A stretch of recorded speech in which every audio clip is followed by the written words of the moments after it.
Assalamualaikum warahmatullahi wabarakatuh. USM News kembali hadir menjumpai Anda. Beragam informasi menarik akan kami sajikan untuk Anda selama 30 menit ke depan. Bersama saya Pandu Chandra dan berikut USM News selengkapnya.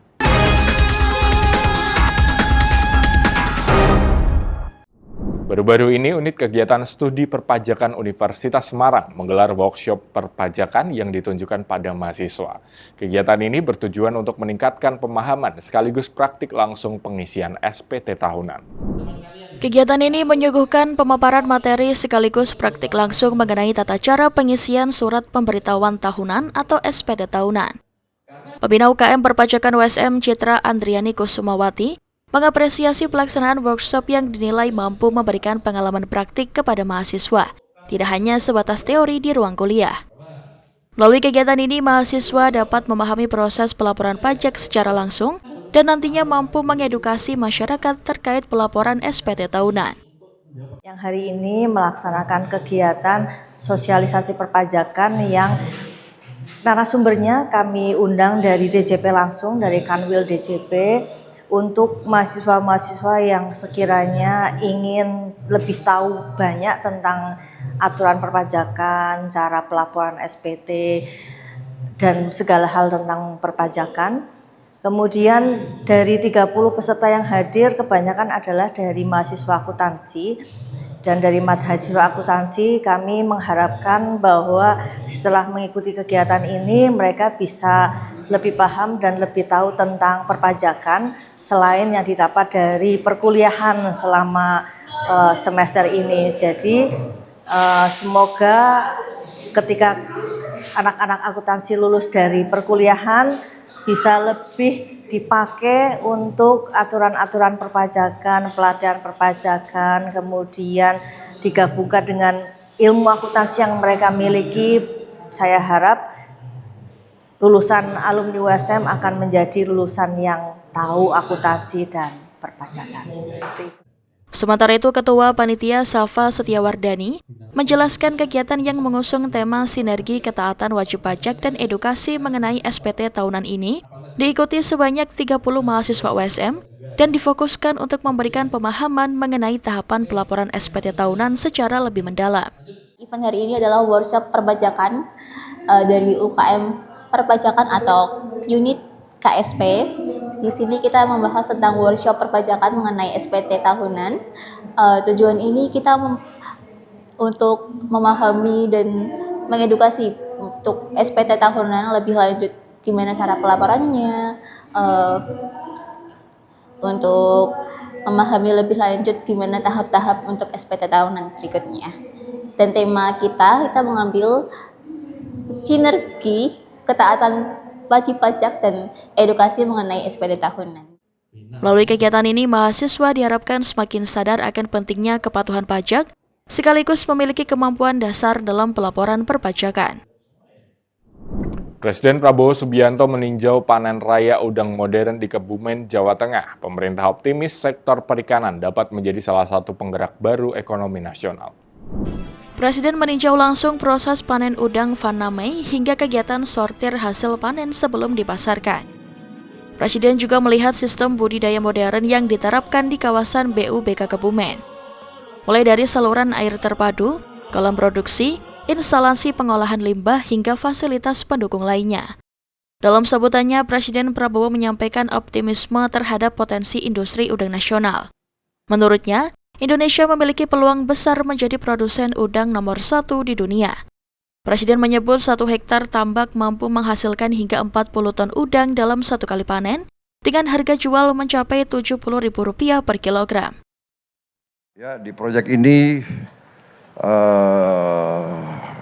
sudah 2 tahun ya, 3 tahun, dan panennya sekarang sudah hasilnya sudah tingkat tertinggi, tingkat dunia.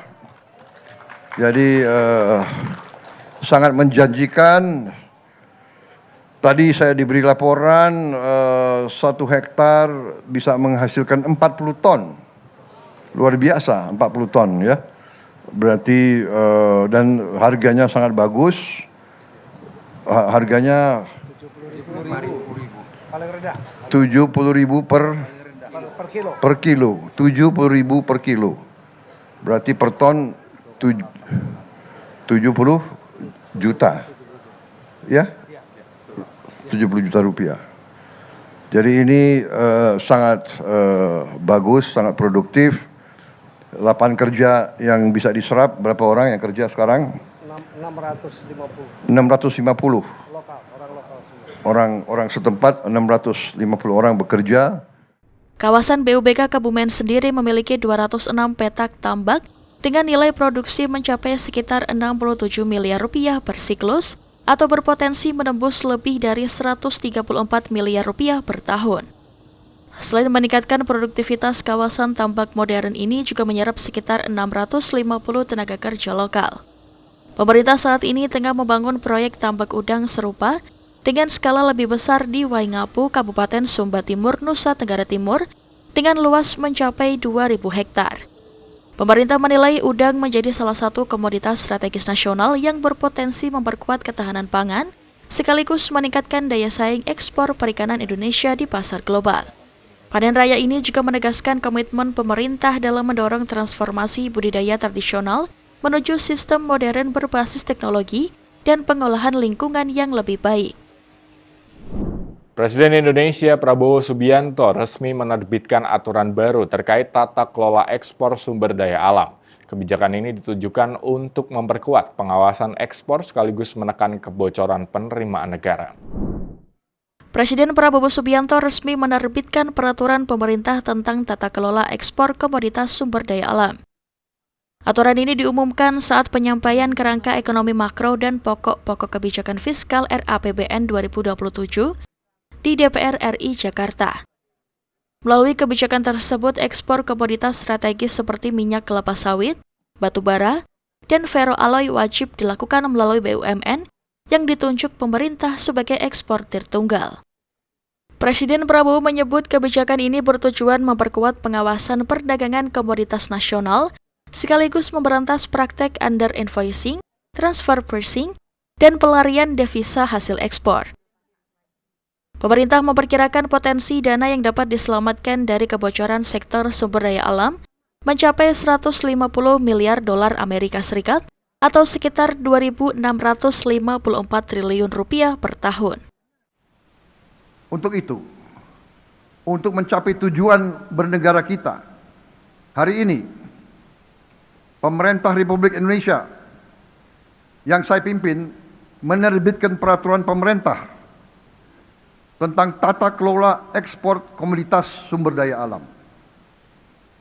Penerbitan peraturan pemerintah ini adalah langkah strategis untuk memperkuat tata kelola ekspor komoditas sumber daya alam kita.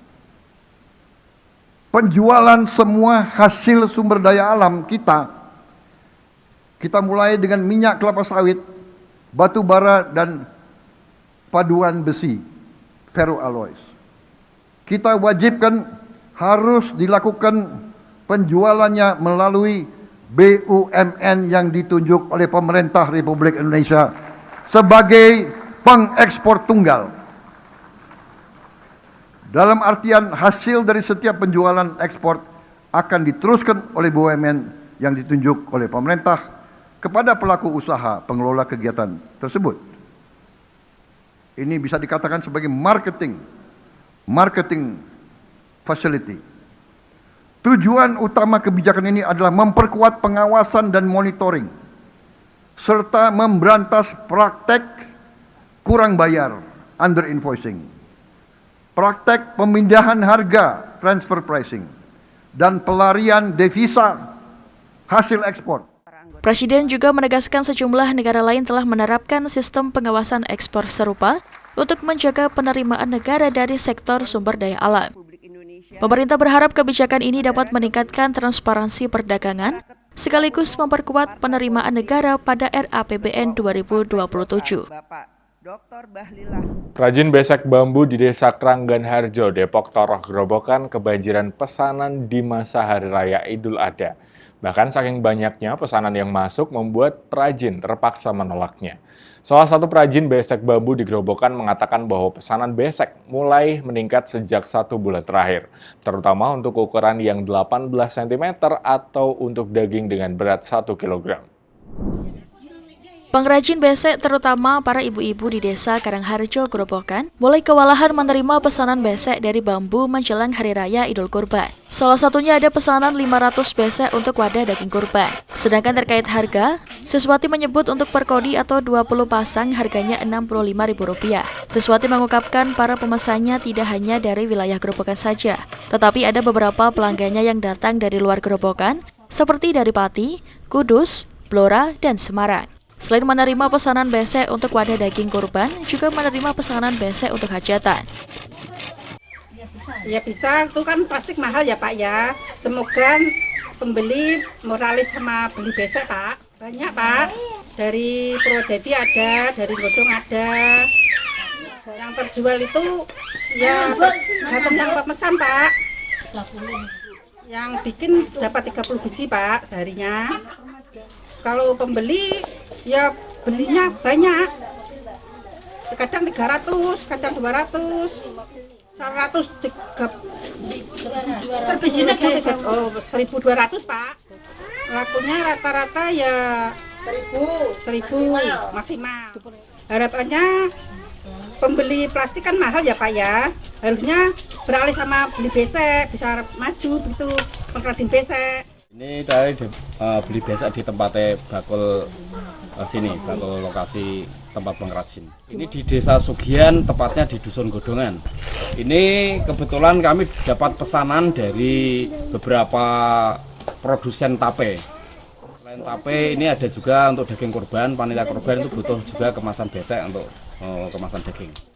Info yang saya terima itu harga plastik kok naik gitu. Jadi alternatif yang lain beralih kembali ke kemasan tradisional besek kayak gini. Ini bawa pulang mau disiapkan untuk mau diambil dari pengrajin tape. Ya semoga dari pengrajin bisa menambah omset, terus kegiatan UKM jadi lebih hidup dan kegiatan juga selalu aktif tiap hari gitu. Jadi ibu-ibu itu biar ada penambahan income. Sedangkan perajin besek lainnya menuturkan juga kebanjiran pesanan besek untuk wadah daging kurban. Menurutnya, dalam sehari Siswati mampu menyelesaikan 40 besek. Yogyakarta menjadi sorotan dunia olahraga setelah sukses menggelar turnamen padel internasional FIP Bronze 2026 yang mencatat rekor peserta terbanyak di Asia. Ajang ini sekaligus menunjukkan pesatnya perkembangan olahraga padel di Indonesia. Kompetisi ini menjadi turnamen dengan jumlah peserta terbanyak sepanjang sejarah pelaksanaan di level Asia, dengan total lebih dari 200 peserta termasuk daftar tunggu dari berbagai negara. Ketua Umum Pengurus Besar Padel Indonesia DIY, RM Gusti Lantika Marel Suryokusumo, menyebut turnamen ini merupakan salah satu dari 4 slot resmi yang diberikan International Padel Federation kepada Indonesia. Menariknya, terdapat peserta asal Arab Saudi yang datang langsung ke Yogyakarta untuk masuk dalam daftar tunggu, berharap dapat menggantikan peserta yang batal tampil. Turnamen ini juga menjadi ajang pembuktian bahwa padel bukan lagi sekedar olahraga rekreasi, melainkan telah berkembang menjadi cabang olahraga kompetitif yang serius. Masyarakat dapat menyaksikan pertandingan secara langsung tanpa dipungut biaya. Sementara itu, Wakil Ketua Umum KONI DIY Rumpis Agus Sudarko menyebut perkembangan padel di Yogyakarta sangat pesat, tandai dengan bertambahnya jumlah lapangan dari 35 menjadi 40 hanya dalam beberapa bulan. Padel juga telah resmi menjadi cabang olahraga yang akan dipertandingkan pada Pekan Olahraga Nasional mendatang di Nusa Tenggara Barat. Kedepan, diharapkan atlet padel DIY mampu bersaing di level nasional hingga internasional, termasuk ajang Asian Games di Nagoya, Jepang. Di tengah kawasan pecinan Semarang tersimpan jejak sejarah dan perpaduan budaya Tionghoa dan Jawa yang masih terjaga hingga kini. Salah satunya dapat ditemui dari Gang Lombok yang menjadi saksi perjalanan panjang kawasan tersebut.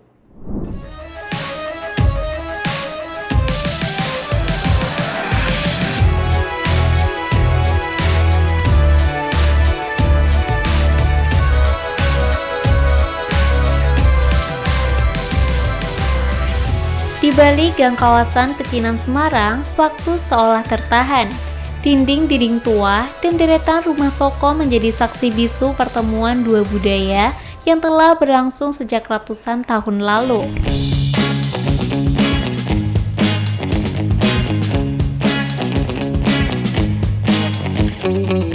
Di sudut kawasan Pecinan Semarang memiliki banyak cerita. Salah satunya adalah Gang Lombok. Pemirsa, saat ini saya sedang berjalan-jalan ke kota Semarang, tepatnya di Gang Lombok. Bersama saya Luneta Safa, kita akan menelusuri jejak sejarah yang tersimpan hingga kini. Yuk!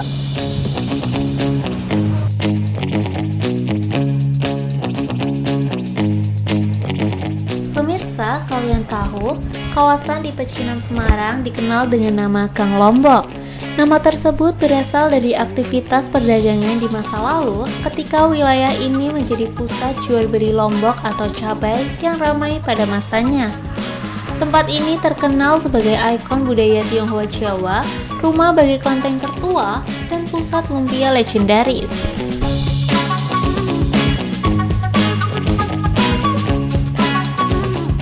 Tak jauh dari gang tersebut berdiri kelenteng Tai Kaksi, salah satu kelenteng tertua di kota ini. Tai Kaksi itu artinya kuil kesadaran agung. Jadi tujuan menggunakan nama Tai Kaksi itu supaya umat yang hadir ini menyadari bahwa kita manusia itu tidak ada artinya dibanding beliau yang Maha Kuasa atau yang Maha Esa.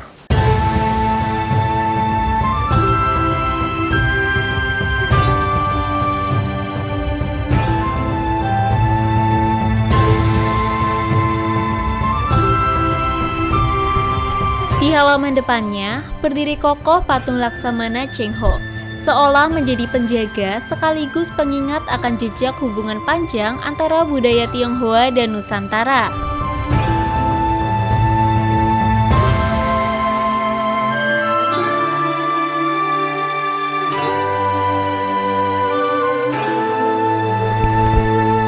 Seperti kelenteng pada umumnya, kelenteng Tai Kaksi kaya akan ornamen dan simbol-simbol yang mempresentasikan ajaran Buddha, Tao, dan Konfusianisme.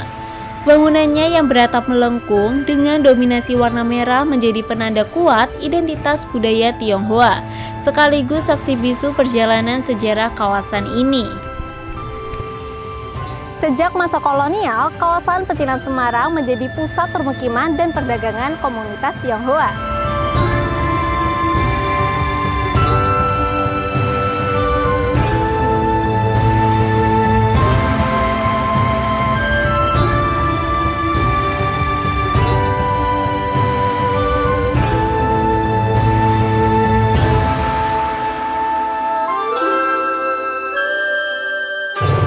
Bagi sebagian orang, Gang Lombok mungkin dikenal hanya sebagai tempat kuliner.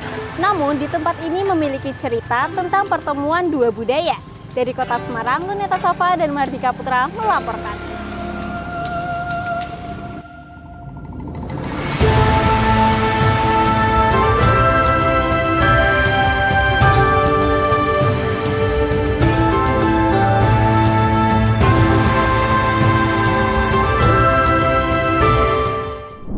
Pemirsa, langkanya persediaan siput segar di Amerika membuat seorang chef banting setir menjadi peternak siput organik.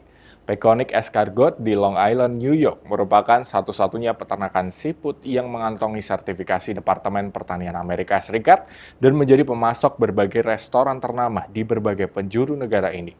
Informasi ini sekaligus menutup perjumpaan kita di hari ini. Saksikan terus USM News hanya di USM TV.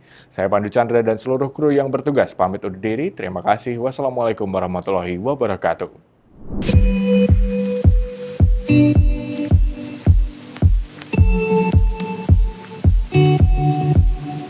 The snail farming came about just a realization that there was a gap in the market. I was a chef full-time back in 2013 and wanted to put snails on my menu. And at the time I was taking a lot of care to source my ingredients locally and ethically and responsibly and make sure they were, the best that they could possibly be.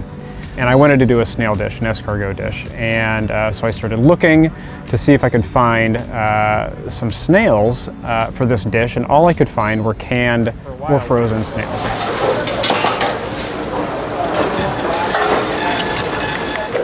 The dish we're preparing today is peconic snails. We're making with a garlic cream, parsley puree, parsley oil, pea shoots, and snail caviar. Just like that they're local and fresh. I mean, our only really option is like the canned, industrially produced French import snail. And it's the same as it is everywhere. We are the only USDA certified snail farm in the country. We got our approval from them in 2015, and we work closely with them on all the things that keep the local agriculture safe, because they are an invasive pest that could do a lot of damage to, the surrounding agriculture. Once we had the snails, it was a whole new process of figuring out how to raise them inside of a greenhouse. The flavor of the snails is affected depending on what you feed them, and for that reason we're very careful with what we're finishing them on, because we know it's going to become a prominent flavor profile in the finished product. So we're literally kind of the last 2 weeks of their life seasoning them from the inside out, but more often than not it's herbs that would be more palatable to a human interest. So things like basil, parsley, tarragon, mint. Getting people to try snails for the first time is a big part of our business, because we are living in America and it's not something that people have been eating here for years and years like they have in other countries. So the eggs themselves are just 50-50 butter, cream, and 2 farm eggs. The sauce itself is just very simple, so we do a simply seasoned 7 to 8 escargots out of shell with a little bit of salt and pepper. Just throw them right in the pan with a little bit of garlic, parsley, and butter. This dish is pretty popular. We pretty much get almost every table gets one. I have made the switch from full-time chef to full-time farmer. I still do some cooking at our pop-up, Paw Paw, but most of my time is spent with the snails, and it has been very relaxing. The kitchen is a stressful, hot, chaotic place, and so to kind of go from that to a very quiet greenhouse in the country with just me and the snails that aren't making any noises, it's been wonderful.